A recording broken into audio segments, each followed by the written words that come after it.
श्री शिवाय नमस्तुभ्यम। हर हर महादेव। स्वागत है आपका हमारे चैनल वास्तविक जानकारी पर। दोस्तों, आज का ये वीडियो हम सभी के लिए बहुत ही विशेष होने वाला है, क्योंकि कल मंगलवार के दिन पड़ रही है इस माघ मास की पवित्र एकादशी की तिथि। पूज्य गुरु जी ने कहा कि इस दिन अगर आप ये 11 तिल वाला उपाय कर लेते हैं या फिर शिवलिंग के ऊपर गुण मिला हुआ जल समर्पित कर देते हैं, तो गुरु जी कहते हैं कि इससे आपके जीवन के सारे कर्जे समाप्त होते हैं, धन धान्य की वृद्धि होती है, आपकी मनोकामना परिपूर्ण तथा आपके जीवन में चल रहे सारे दुखों का अंत होता है। अगर आपके जीवन में बहुत ज्यादा समस्याएं चल रही हैं, लड़ाई झगड़ों से आप बहुत ज्यादा परेशान हो चुके हैं, कर्ज लगातार बढ़ता जा रहा है, कर्ज आप चुका नहीं पा रहे हैं, तो पूज्य गुरु जी ने कहा कि इस एकादशी की तिथि में आप सिर्फ ये काले तिल वाले उपाय करिएगा, इससे आपके जीवन के सारे संकट समाप्त हो जाएंगे। तो चलिए जानते हैं गुरुजी द्वारा बताए गए सबसे पहले उपाय के बारे में। लेकिन उससे पहले एक प्रार्थना, अगर आप चैनल पर नए हैं, चैनल को सब्सक्राइब अवश्य कर लें। देखिए, इस वीडियो में हम लोग पूज्य गुरुजी द्वारा बताए गए कुछ बहुत ही खास उपायों के बारे में जानेंगे। ये उपाय आपको सिर्फ और सिर्फ एकादशी की तिथि में ही करने चाहिए। अगर इन उपायों को आप इस माघ मास में पड़ने वाली इस मंगलवार की एकादशी में करते हैं, तो इससे आपके जीवन में विशेष परिवर्तन होंगे। आपको धन की प्राप्ति होगी, मनोकामनाएं आपकी परिपूर्ण होंगी तथा आपके सारे संकट समाप्त हो जाएंगे। ये माघ मास में पड़ने वाली एकादशी हम सभी के लिए बहुत ही खास है। तो चलिए जानते हैं पूज्य गुरु जी द्वारा बताए गए सबसे पहले उपाय के बारे में। देखिए, इस उपाय के लिए आपको 1 लोटा जल ले लेना है। तांबे के पात्र में आपको अपने घर से जल ले लेना है। इसी के साथ आपको थोड़े से काले तिल के दाने ले लेने हैं। आप चाहे तो 11 काले तिल के दाने ले लें या फिर 21 काले तिल के दाने ले लें। काले तिल के दाने भगवान विष्णु के पसीने से उत्पन्न हुए हैं, इसलिए अगर काले तिल के दाने का कोई भी उपाय शिवलिंग के ऊपर किया जाए तो इससे हमारे महादेव भी हमसे प्रसन्न होते हैं और साथ ही साथ भगवान विष्णु भी प्रसन्न होते हैं। एकादशी भगवान विष्णु को समर्पित होती है, इसलिए हमें ये काले तिल वाला उपाय विशेष रूप से करना चाहिए। इसी के साथ आपको ले लेना है 1 गुड़ का टुकड़ा, 1 या 2 छोटे छोटे गुड़ के टुकड़े आप ले सकते हैं। अब ये सारी सामग्री लेकर आपको शिवालय पहुंच जाना है। देखिए, इस उपाय को आप सुबह करना चाहें तो सुबह कर लें और शाम को करना चाहें तो शाम को कर लें। पूरे दिन में किसी भी समय आप इस उपाय को कर सकते हैं। देखिए, आप एकादशी की तिथि में एक कार्य और करिएगा। जब भी आप सुबह सुबह स्नान किया करिए तो एकादशी की तिथि में थोड़े से काले तिल के दाने अपने स्नान वाले जल में जरूर डाल लिया करें। थोड़े से काले तिल के दाने अपने स्नान वाले जल में डालकर फिर उस जल से स्नान किया करिए। इससे हमारे भाग्य में उदय होता है, हमारे दुर्भाग्य का अंत होता है। इसलिए आप ये कार्य प्रत्येक एकादशी को जरूर करिएगा। अब देखिए, इसके लिए आपने सारी सामग्री लेकर आप शिवालय पहुंच गए। अब शिवालय पहुंचने के बाद सबसे पहले आप दक्षिण दिशा में बैठ जाइए और उत्तर दिशा की तरफ अपना फेस कर लीजिए। लेकिन अगर शिवालय में भीड़ है तो फिर ऐसी स्थिति में आप किसी भी दिशा में बैठकर शिवलिंग की पूजा प्रार्थना कर सकते हैं।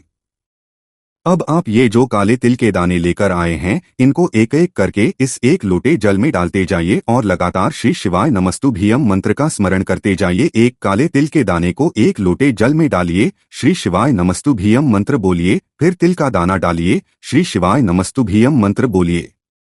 ऐसे ही आपको ये पूरे 11 काले तिल के दाने डाल देने हैं और 11 बार श्री शिवाय नमस्तुभ्यम मंत्र का स्मरण कर लेना है।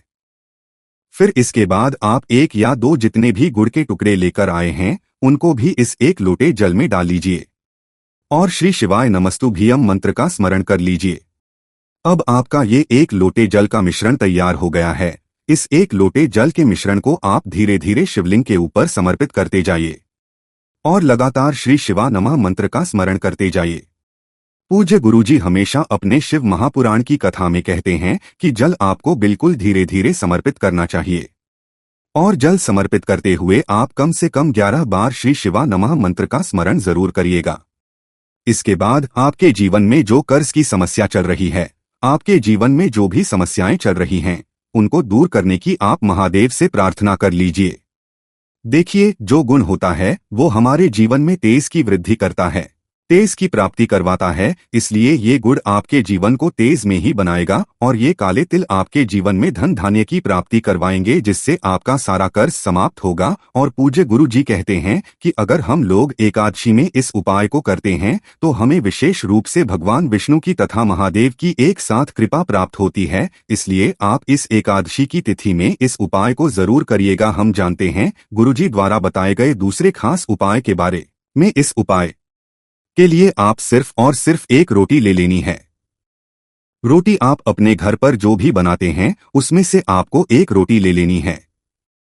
इसी के साथ आपको 1 या 2 गुड़ के टुकड़े ले लेने हैं और फिर से थोड़े से काले तिल ले लेने हैं। काले तिल आप चाहे तो 1 मुट्ठी भर के ले सकते हैं या फिर आधी मुट्ठी भर कर ले सकते हैं।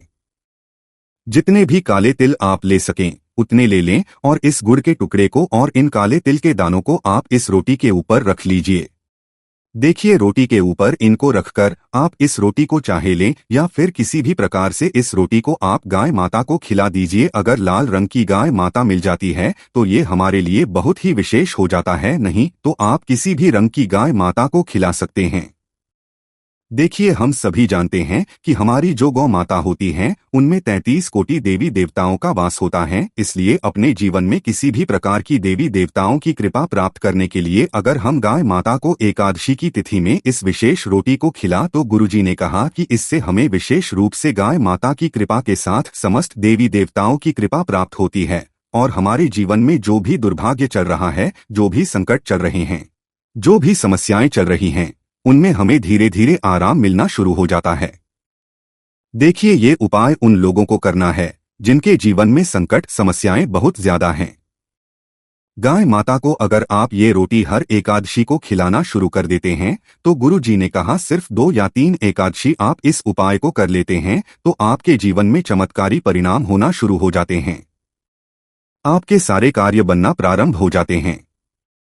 अब जानते हैं गुरुजी द्वारा बताए गए तीसरे खास उपाय के बारे में। इस उपाय के लिए आपको थोड़ी सी हल्दी ले लेनी है।